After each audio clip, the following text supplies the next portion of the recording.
Hi, my name is EUGENE TSUI. I'm principal of TSUI Design and Research in Emeryville. We've been here since 1989. I do international work in Europe, Africa, China, as well as the United States.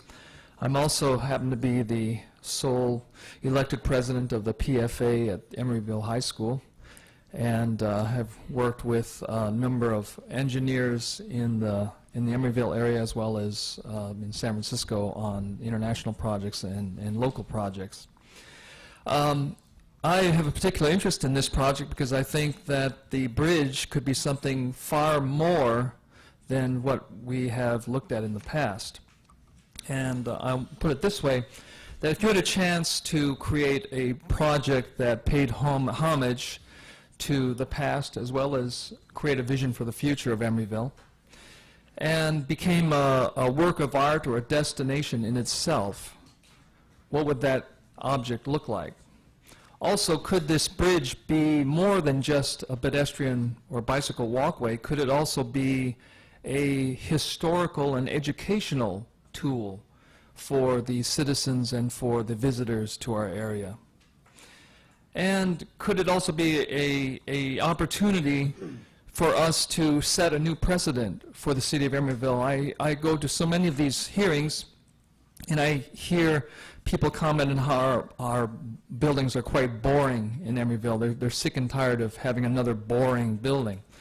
Well, what if we had a chance to create something truly remarkable, something that would be, shall we say, globally significant for the city of Emeryville? To create a bridge that is something unprecedented for the future.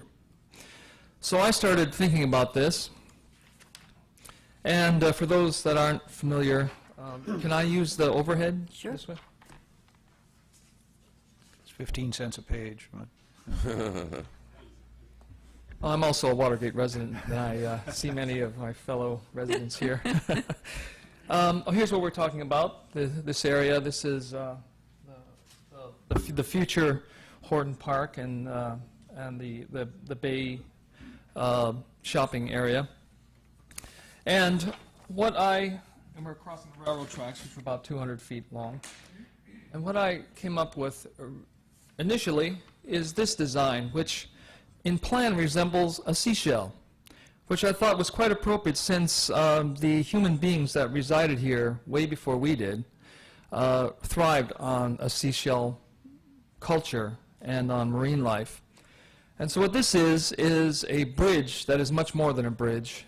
It's an experience. It's a chance for pedestrians to experience something completely different and exciting, hopefully. The elevation of this is this. It's 100 feet high from the ground to the ceiling, or to the top of the parabolic arch. The arch is pulled backwards at 30 degrees to create more ability, more efficiency to hold up this front end, which is a semicircular front, as you remember from the plan over there. So this arch is pulled back 30 degrees and is pulling counter to the semicircular ramp. In another sketch, you see the parabolic arch or catenary arch, and then the ramp that hangs from the arch. On top is a series of photovoltaic solar cells. And what these cells do is they create renewable energy, electricity, to all of the lights in the entire area, not just the bridge, but also the pedestrian walkways and bicycle paths leading from one neighborhood to the next neighborhood. So what you might see looks something like Eugene, this. make sure you use the microphone. Oh, sorry. What you see might be something like this, which is a series of ramps, uninterrupted, continuing up to a semicircular arch, and then spiraling down to the other side with this parabolic form and the shiny photovoltaic solar cells on top. Something that thrusts the city of Emeryville symbolically into the future, because what you have is a wing-like, shell-like bridge that is a launching pad for the future, you might say, symbolically. And if we were to put the history of Emeryville from the first recorded human beings to the present time and then left some space for the future, we could perhaps in mosaic form or ceramic tile form create a living history for Emeryville on that bridge, so that everyone who comes there would then be able to decipher a brief history in time. Also, here's a little sketch I did of what you might see entering that ramp or coming close to it. What you have is a series of curved pylons that have these copper totems, lighted totems on top that light up the area from above, and then these open hole continuous rails that have 4-inch holes by code, so that people can see through them and perhaps even have recycled bottle bottoms, different colors inserted inside them. And so what you get is a living work of art, is an experience from your first visual introduction to it.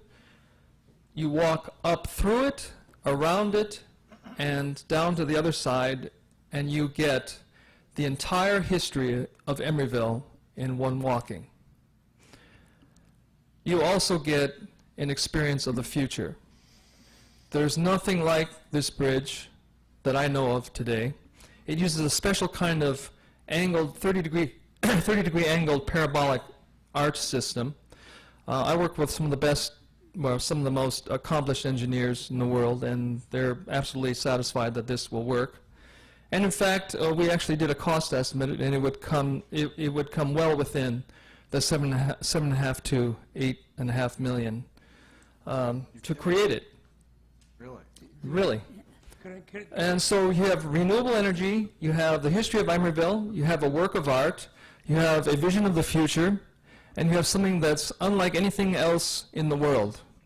It seems to me that that would be something that would make the city of Emeryville proud, and would make us it would be a message from us to the world that we are looking to the future, and that we are looking in a very imaginative way. Thank you, Mr. Tsui. Eugene, it's been great to see a bunch of your sketches and ideas.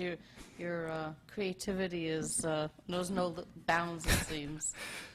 Thanks. Could you give me a copy of that design on disc? If I give you my, A copy of this? if I give you my jump drive, could you put it on there? Sure. Great. Sure. Thank you. Are there very any much questions? indeed. What I'd like from the council is, what do I need to know to continue to develop some of these ideas? Because I think they could be very valuable to the city. Respond to the RFP that we just agreed to send out. I mean, we're going to have Please it do be that. an open process, as we just agreed. Right. But this is fabulous. And I Good. thought you were going to tell us it was like double the price. I can't believe it. Oh, no. Thanks an awful lot, Sure. Eugene. Sure. Okay, It's my pleasure. communications and reports, department heads.